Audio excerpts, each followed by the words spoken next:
नमो अर्हन्ताणं नमो सिद्धाणं नमो आयर्याणं नमो अजायाणं नमो लोये सव्यसाहुणम् अर्हन्त सिद्ध साहू तिर्यं जिणधम्म वयण पडिमाओ जीर्ण निलयाय दिराय नवदेवादिन तुम्हें बोही मंगलम भगवान वीरो मंगलम गौतमो गणी मंगलम कुंद कुंदाद्यो जैन धर्मो सुमंगलम सर्वमंगल मांगल्यम सर्वकल्याणकारकम प्रधानम सर्वधर्माणां जैनं जयतु शासनम जैनं जयतु शासनम। श्रीपतिर्भगवान् पुष्यात् भक्तानां वा समीहितं यद्भक्ति शुल्कतामेति मुक्तिकन्या करग्रहे।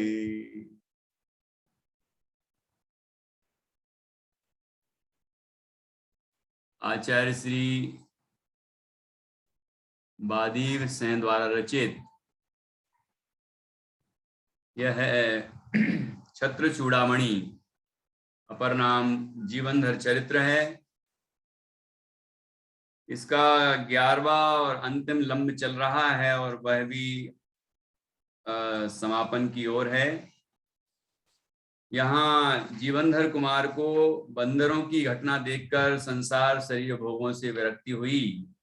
फिर उन्होंने अपने वैराग के पोषण के लिए 12 भावनाओं का चिंतन किया। बार बार चिंतन करके उनका वैराग्य पुष्ट हो गया और जब वैराग्य अत्यंत पुष्ट हो गया, अत्यंत दृढ़ हो गया, तो वे वहां लता मंडप से बाहर निकलकर जिन मंदिर पहुंचे और जिन मंदिर में श्री जिनेंद्र परमात्मा की पूजन की और उसके पश्चात वहां रिद्धिधारी चारण रिद्धिधारी मुनराज पधारे तो उनसे धर्म उपदेश का लाभ प्राप्त किया।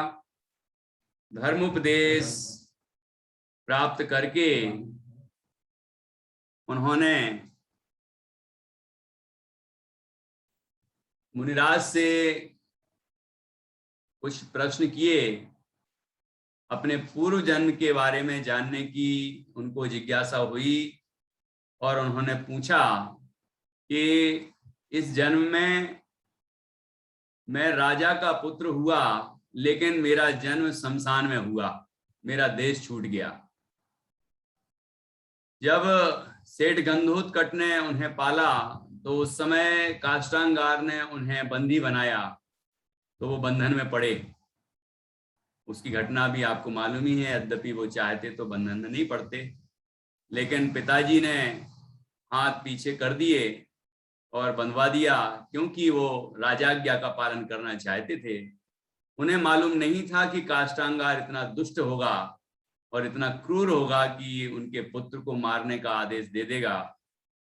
इसलिए उन्हें सरलता बस ऐसा राजभक्ति के कारण ऐसा किया। बाद में पश्चाताप भी हुआ उनको। और जीवनधर कुमार बंधन युक्त होकर काष्टांगार के पास पहुंचे। उसने उन्हें मारने का आदेश दिया, लेकिन कुत्ते का जीव जो यक्षेंद्र बन गया, उसने उनको तत्काल ही वहां से उठा लिया, तत्काल वहां से ले गए और उनकी रक्षा की। तो फिर भी ये घटना तो घटी, बंधन में तो पड़े ही वो, और देश विदेश में उनको भ्रमण करना पड़ा उस समय। भले ही बाद में उनको अपना राज्य वापस प्राप्त हो गया, लेकिन जितना भी विघ्न हुआ इस भोग में या अपने राज्य प्राप्ति में, वो क्यों हुआ, आखिर कारण क्या। और भी पूर्व जन्म से संबंधित कुछ बातें उन्होंने पूछी, तो मुनिराज उसका समाधान करने के लिए अपने अवधि ज्ञान रूपी नेत्रों से देखकर, जानकर और जीवनधर कुमार के पूर्व भाव का वृत्तांत कहने लगे। तो देखिए, अपन भी पढ़ते हैं पूर्व जन्म का क्या वृत्तांत था, क्या कथा थी जीवनधर कुमार की। आरोही कह रही है मैं बताऊं क्या, लेकिन अभी इसमें ही पढ़ेंगे हम जीवनधर कुमार के चरित्र में। और 551 नंबर पेज है।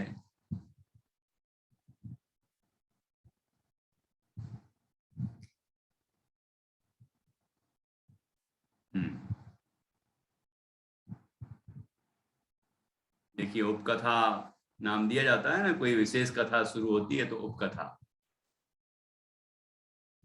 मुनिराज द्वारा जीवनधर कुमार के प्रश्न का उत्तर।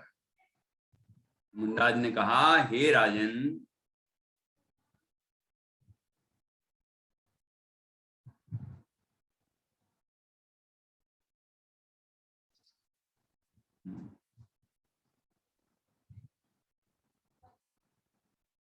धातकी खंड नाम के द्वीप में, भूमि तलक नाम के नगर में, तुम राजा पवन वेग के यशोधर नाम के पुत्र थे। कहाँ की घटना है ये? धातकी खंड द्वीप। ये कौन सा द्वीप है हमारा? ये है जम्बू द्वीप। जम्बू द्वीप को घेरे हुए कौन सा समुद्र है? लवण समुद्र। और उसके बाद कौन सा द्वीप उसको घेरे हुए है? धातकी खंड द्वीप। उस धातकी खंड द्वीप में भी भरत आदि ऐसी, भरत क्षेत्र, भरत, हेमवत, हरि, विदेह, रम्यक, हिरण्यवत, ऐरावत, ऐसे 7 क्षेत्र की जो रचना जम्बूद्वीप में है वह वहां पर भी है, बस 2 गुनी है। मतलब 2 भरत, जैसे भरत, हेमवत, हरि, विदेह, रम्यक, ऐसे राउंड में हिरण्यवत, ऐरावत। फिर इस तरफ से जहां भरत था, भरत है, वहीं से भरत, हेमवत, हरि, विदेह, रम्यक, हिरण्यवत, ऐरावत। इस तरह से दोनों तरफ 2 भरत, 2 ऐरावत, दो सब हैं, विदेह भी 2 हैं, पर्वत भी 2 हैं। इस तरह की रचना है। तो वहां धातकी खंड द्वीप में जीवनधर कुमार विराजमान, जीवनधर कुमार का जन्म हुआ था। वहां धातकी खंड द्वीप में भूमि तलक नाम का नगर है, ठीक है ना, भूमि तलक नाम का नगर है। वहां राजा पवन वेग राज करते थे, और उन राजा पवन वेग के जीवनधर कुमार यशोधर नाम के पुत्र थे। पूर्व के 3रे भाव की घटना है, क्योंकि यहाँ तो स्वर्ग से आए हैं, है ना, लेकिन स्वर्ग के पहले कहाँ थे? कि वो धातकी खंड द्वीप में भूमि तलक नगर में राजा पवन वेग के पुत्र थे, जिनका नाम क्या था? यशोधर। याद रखना, यशोधर नाम के पुत्र थे। मुनिराज ने कहा, हे राजन, तुम अपने पूर्व भाव में धातकी खंड द्वीप के भूमि तलक नगर में राजा पवन वेग के यशोधर नाम के सुपुत्र थे। ये देखो, ये मुनिराज राजा जीवनधर कुमार को संबोधित कर रहे हैं, और वे बड़े ही जिज्ञासा से पूछ रहे हैं। और देखिए, उनकी मुख मुद्रा भी अत्यंत वैराग्यमय दिखाई दे रही है, और मुनिराज उन्हें संबोधित कर रहे हैं, जिससे उनके वैराग की वृद्धि हो रही है। वो प्रश्न कर रहे हैं, मुनिराज उत्तर दे रहे हैं। इस तरह की का दृश्य यहाँ दिखाई दे रहा है। अब देखिए अन्वय आगे। हे राजश्रेष्ठ, तुमने किसी समय हंस के बच्चे को खेलने के लिए घोंसले से लाकर उसका निर्दोषता से पालन पोषण किया। देखो, कोई दोष नहीं था, मतलब अच्छे तरीके से पालन पोषण किया, उसमें कोई भी गलती नहीं की, कोई भी चूक नहीं की। लेकिन उन बच्चों को, जो हंस के बच्चे थे, वो युगल युगल में ही होते हैं ना, हंस के जो बच्चे होते हैं वो युगल में ही होते हैं। तो ऐसा ये परंपरा उनकी चलती है, युगल में ही होते हैं, मतलब हंस और हंसनी दो दो बच्चे होते हैं। तो हाँ, एक कह रही आरोही ट्विंस होते हैं, युगल होते हैं, ठीक। तो उनको वो उनके घोंसलों से निकाला जीवनधर कुमार ने बच्चों को, और अपने घर लाए, और अपने घर लाके उनका बड़ी ही अच्छी तरीके से पालन पोषण किया। हे राजन, एक समय तुम किसी राजहंस के बच्चे को अपने मनोविनोद के लिए पकड़कर ले आए और उसे पिंजरे में बंद कर उसका पालन पोषण करने लगे, ठीक है।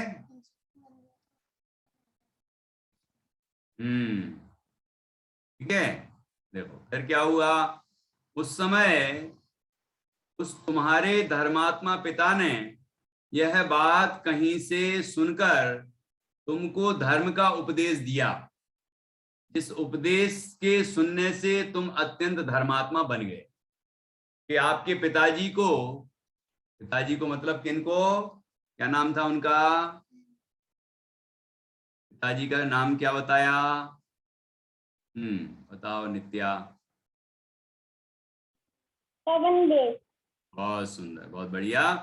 और जीवनधर कुमार का क्या नाम था इस पूर्व के तीसरे भाव में? यशोधर, ठीक है। और यशोधर के पिता का नाम था पवन वेग। तो पवन वेग जो उनके पिता थे, वो धर्मात्मा पुरुष थे। उन्होंने अपने पुत्र यशोधर को बार बार समझाया, उन्हें धर्म का उपदेश दिया, उन्हें कहा कि तुमने बच्चों, राजहंस के बच्चों को उनके जन्म स्थान से च्युत किया है, मतलब वहां से लेके आए हो। उनके माता पिता का क्या हाल होता होगा, वो अपने पुत्र को ढूंढ रहे होंगे, बच्चों को ढूंढ रहे होंगे, तुम यहाँ ले आए, ये अच्छा नहीं किया तुमने। और किसी प्राणी को बंधन में डालना कोई अच्छी बात नहीं है ना। तुमने भले ही अच्छी तरह से पालन कर रहे हो तुम, लेकिन तुमने यहाँ इनको पिंजरे में डाल रखा है, बंधन में डाल रखा है, ये तो सही नहीं कर रहे हो। किसी को उनके माता पिता से अलग करना और किसी की आजादी को छीनना, स्वतंत्रता को छीनना, ये अच्छा नहीं है, ये अधर्म है, ये पाप है।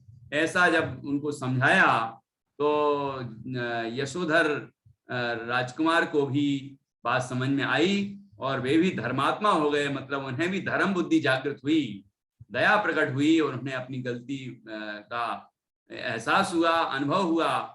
और फिर देखिए उन्होंने क्या किया। फिर से सरलार्थ में पढ़ते हैं, यह समाचार जब तुम्हारे पिताश्री को मालूम हुआ तब उन्होंने तुम्हें बहुत समझाया, तुम्हें धर्म का उपदेश दिया। तब तुमने उस राजहंस के बच्चे को तो मुक्त कर दिया और स्वयं संसार से उदासीन हो गए, होकर धर्मात्मा हो गए।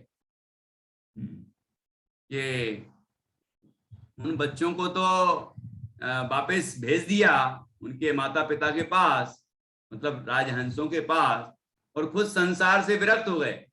उन्हें समझ में आया, ओहो, जीव अपने स्वार्थ के लिए दूसरे प्राणियों को किस तरह से अपने अनुसार प्रवर्तन कराते हैं। उनके माता पिता से भी वियोग करा दिया और अपनी खुशी के लिए उनको ले आया, पिंजरे में डाल दिया, उनकी स्वतंत्रता को छीन लिया, उन्हें बंधन में डाल दिया।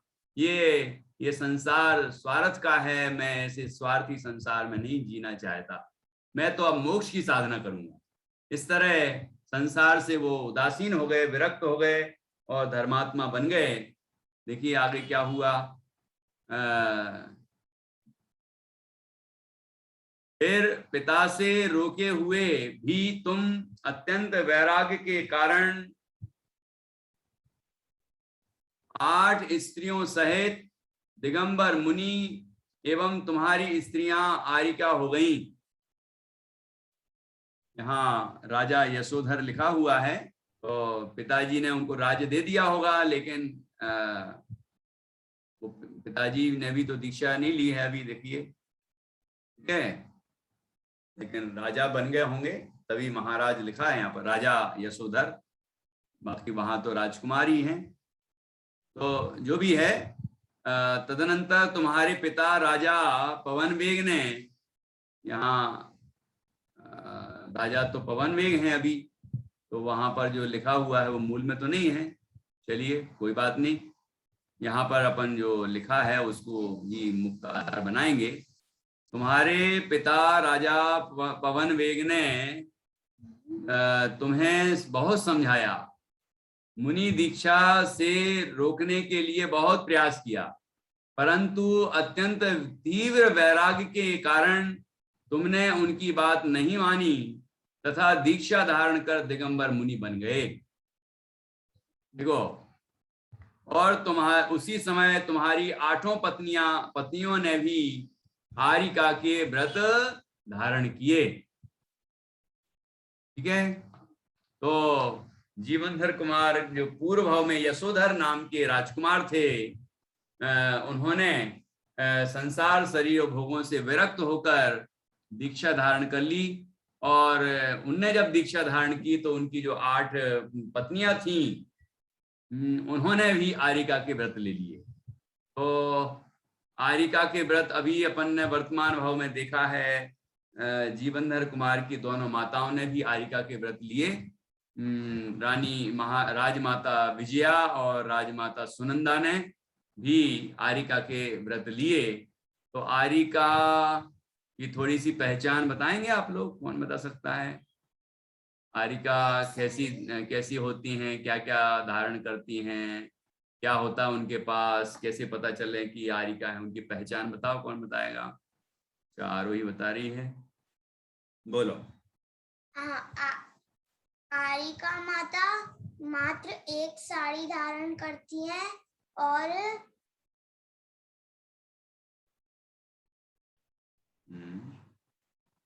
पिछी कमंडल भी धारण करती है। ठीक है, पिछी कमंडल और शास्त्र तो है ही, ये तीनों चीजें मुनराज भी रखते हैं।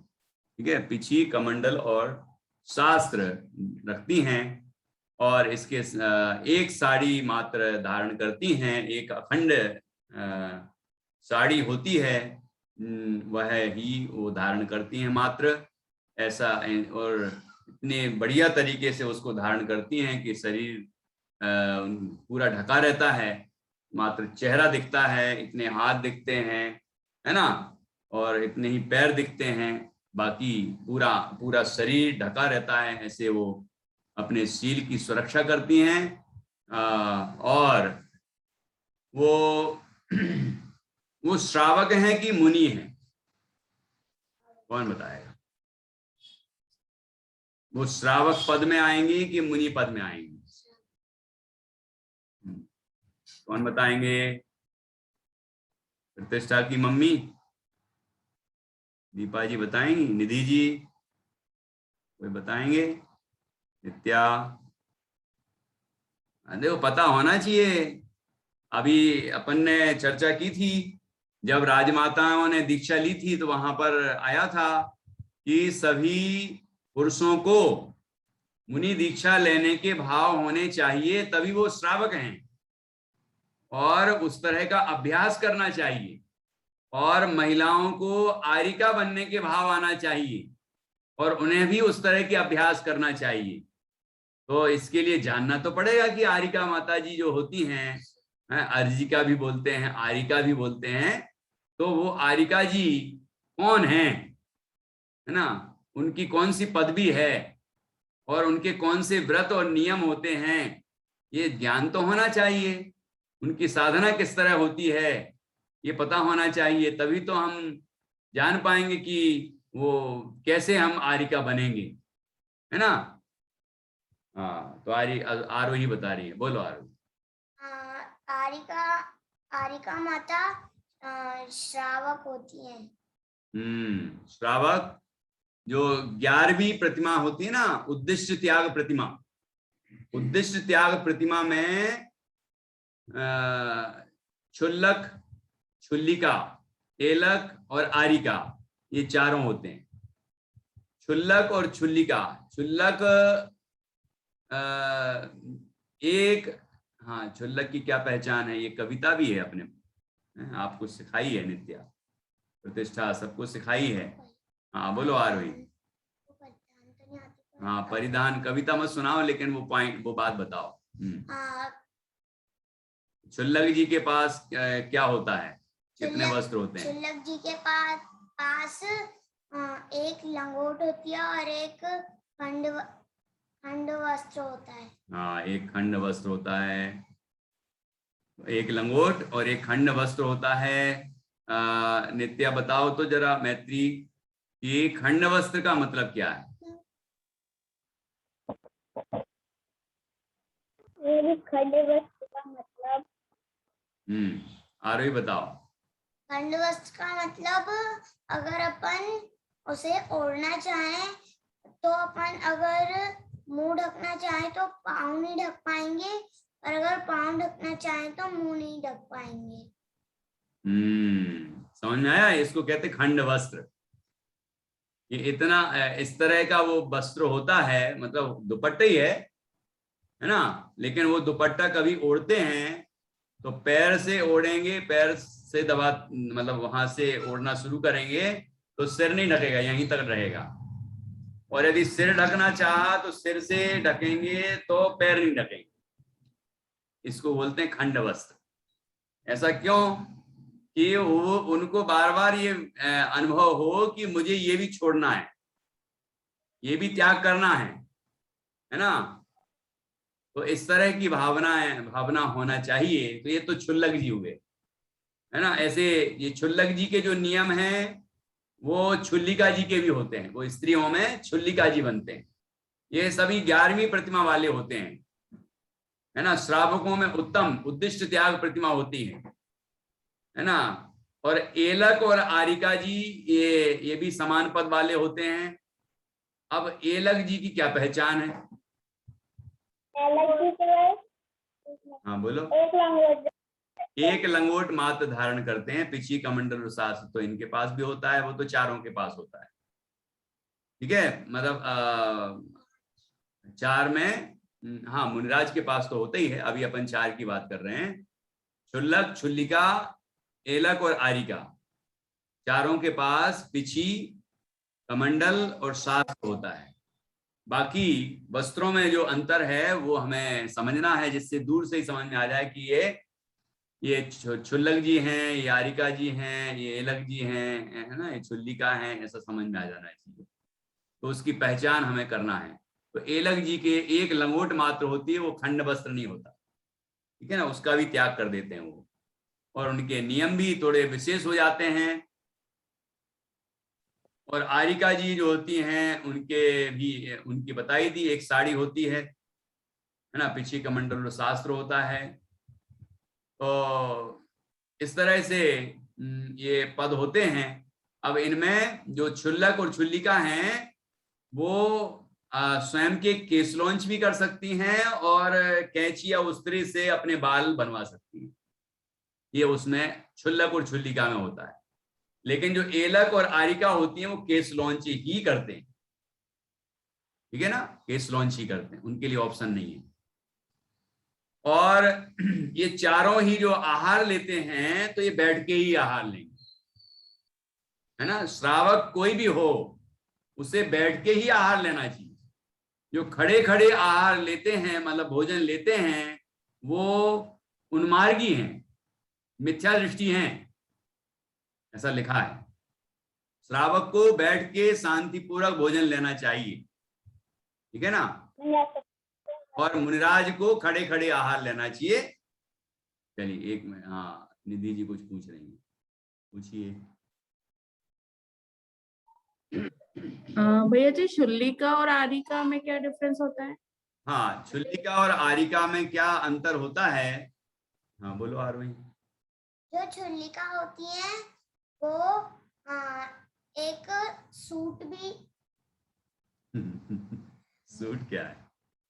एक दुपट्टा, है ना, ऐसा एक मतलब एक अखंड साड़ी के साथ एक दुपट्टा भी रखती हैं, ऐसा मुझे बताया गया है। बाकी मैंने कभी छुल्लिका जी को तो नहीं देखा है, आरिका जी माता जी को तो जरूर देखा है ना। एलक जी छुल्लक जी को भी देखा है, तो आपने भी देखा होगा। तो लेकिन इतना बाह्य अंतर समझ में आया है। और ये बाकी अंतर तो है कि वो अपने नियमों में, जो क्षुल्लक जी के नियम है वही छुल्लिका जी के नियम है। तो अपने बालों का केस लॉन्च भी कर सकती हैं और उस तरह से उसको बाल मतलब सिर मुड़वा भी सकती हैं।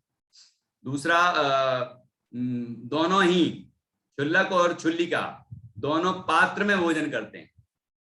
लोहे का मतलब स्टील का पात्र होगा, धातु का कोई भी, है ना, कोई भी धातु का पात्र उपयोग में लेती हैं और उसमें ही वो अपना आहार ग्रहण करते हैं और करती हैं, क्षुल्लक जी भी और छुल्लिका जी भी। ठीक है ना, ये पात्र होता है इनके पास। हाँ, पिछी कमंडल और शास्त्र के साथ साथ ये क्षुल्लक और छुल्लिका के पास आहार के लिए पात्र भी होता है, वो पात्र में भोजन करते हैं। ठीक है ना। और वो अपने पास रखे रहते हैं कि श्रावक उनको देता है?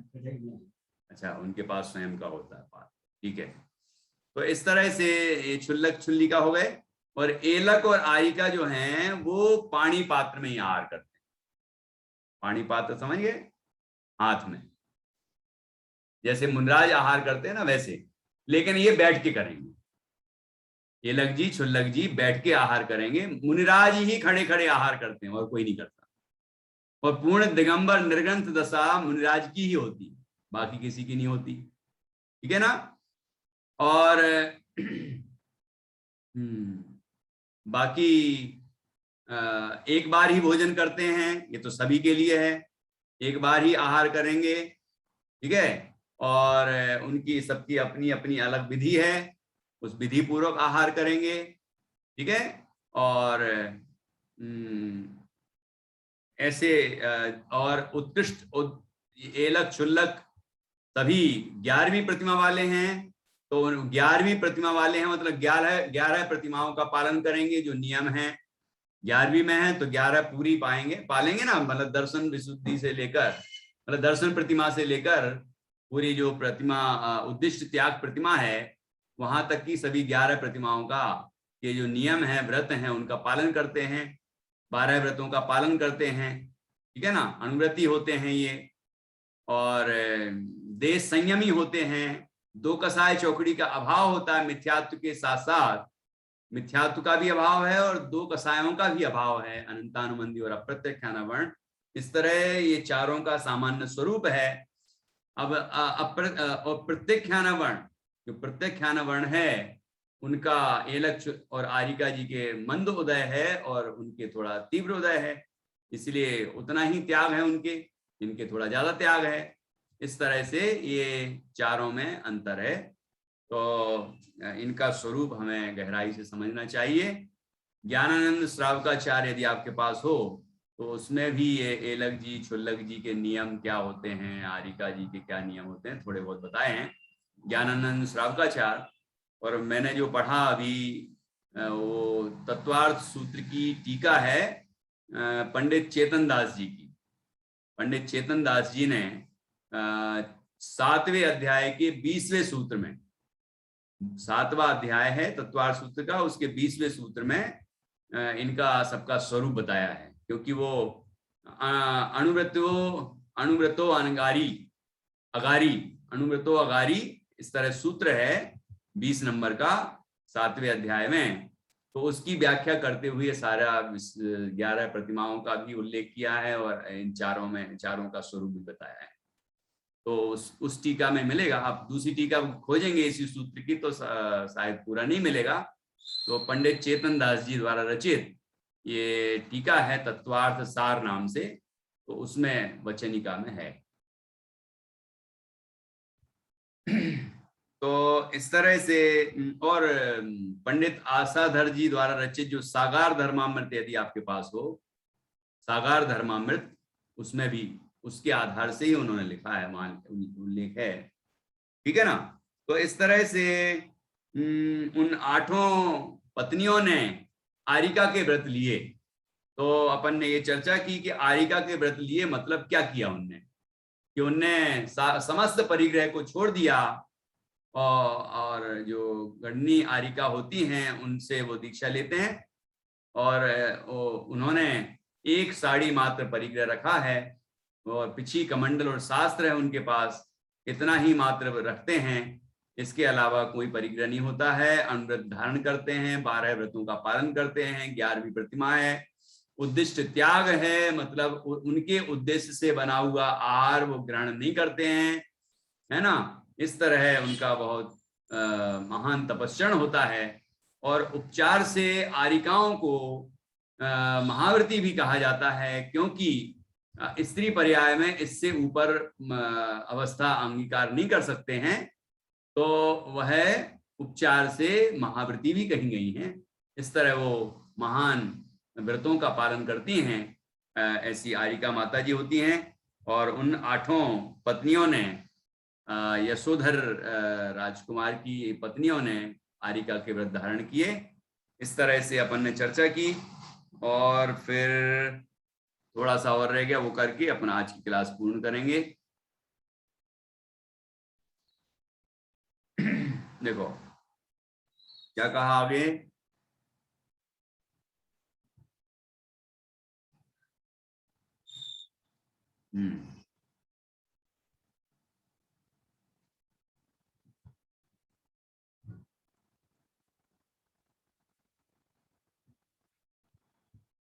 हे भव्य श्रेष्ठ, फिर तुम घोर तपस्रण के द्वारा देव पर्याय को प्राप्त कर, फिर उस स्वर्ग से चयकर यहाँ पर इन 8 स्त्रियों के साथ उत्पन्न हुए हो।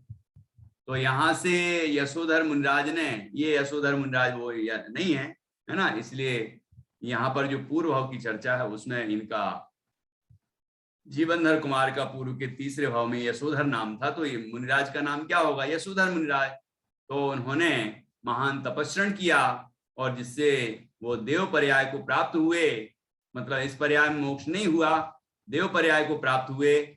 और वहां और जो 8 पत्नियां थी, आरिका बन गई थी जो, उन्होंने भी महान तपस्रण किया और वो भी देव पर्याय को प्राप्त हुई। और यहाँ उस भाव को पूर्ण करके वे देव तो जीवनधर कुमार बने, ठीक है ना। और वो 8 स्त्रियां आपने देख ही लिया है, कोई राजकुमारी बनी तो कोई श्रेष्ठी सेठ की पुत्री बनी, और इस तरह इनकी 8 8 से उनका विवाह हुआ जीवनधर कुमार का। इस तरह से ये पूर्व के सभी संयोग हैं। हे भव्योत्तम, मुनि दीक्षा लेने के उपरांत तुमने घोर तपस्या की, जिसके प्रभाव से आप वैमानिक देव हुए और वहां से अपनी आयु पूर्ण कर इस मनुष्य लोक में अपनी 8 स्त्रियों सहित यहाँ उत्पन्न हुए हो। पूर्व के परिणामों का फल क्या हुआ देखिए।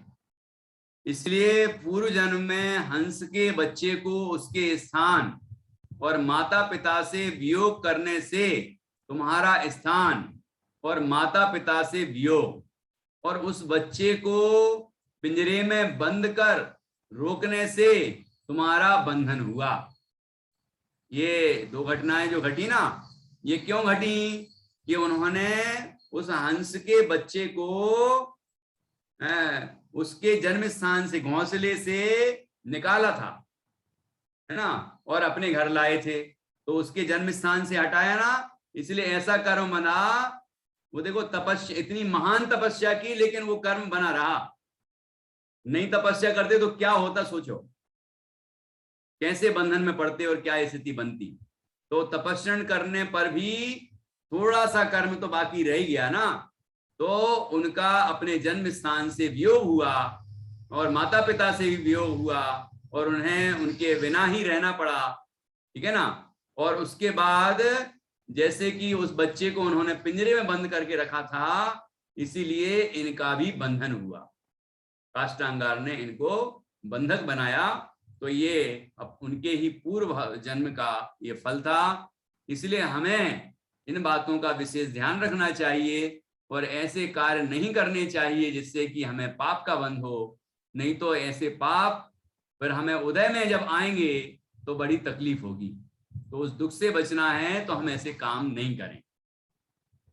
सरलार्थ में लिखा है, हे जीवनधर कुमार, आपने यशोधर राजा के भाव में राजहंस के बच्चे को उसके स्थान से तथा उसके माता पिता से कुछ समय के लिए अलग किया था।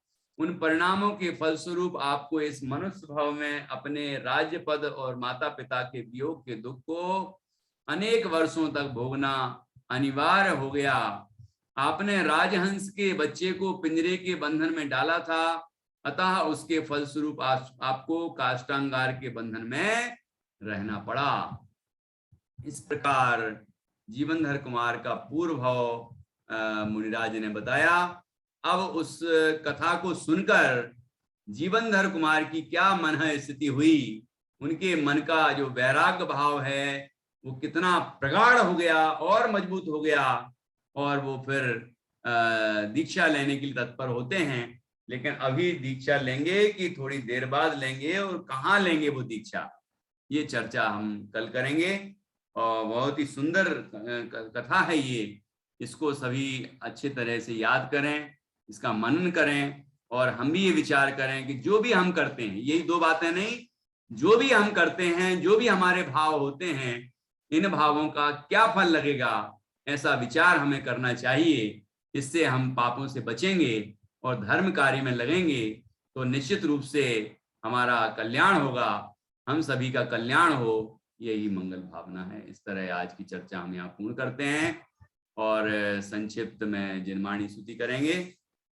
निज निधि निज में बताई, यह अनंत उपकार है, इसके लिए जिन वाणी माँ को वंदना सत बार, वंदना सत बार है। सभी 9 बार नमोकार मंत्र के माध्यम से पंच परमेष्टि का स्मरण करेंगे। कल 8:15 ठीक आ जाएं, आगे की चर्चा करें।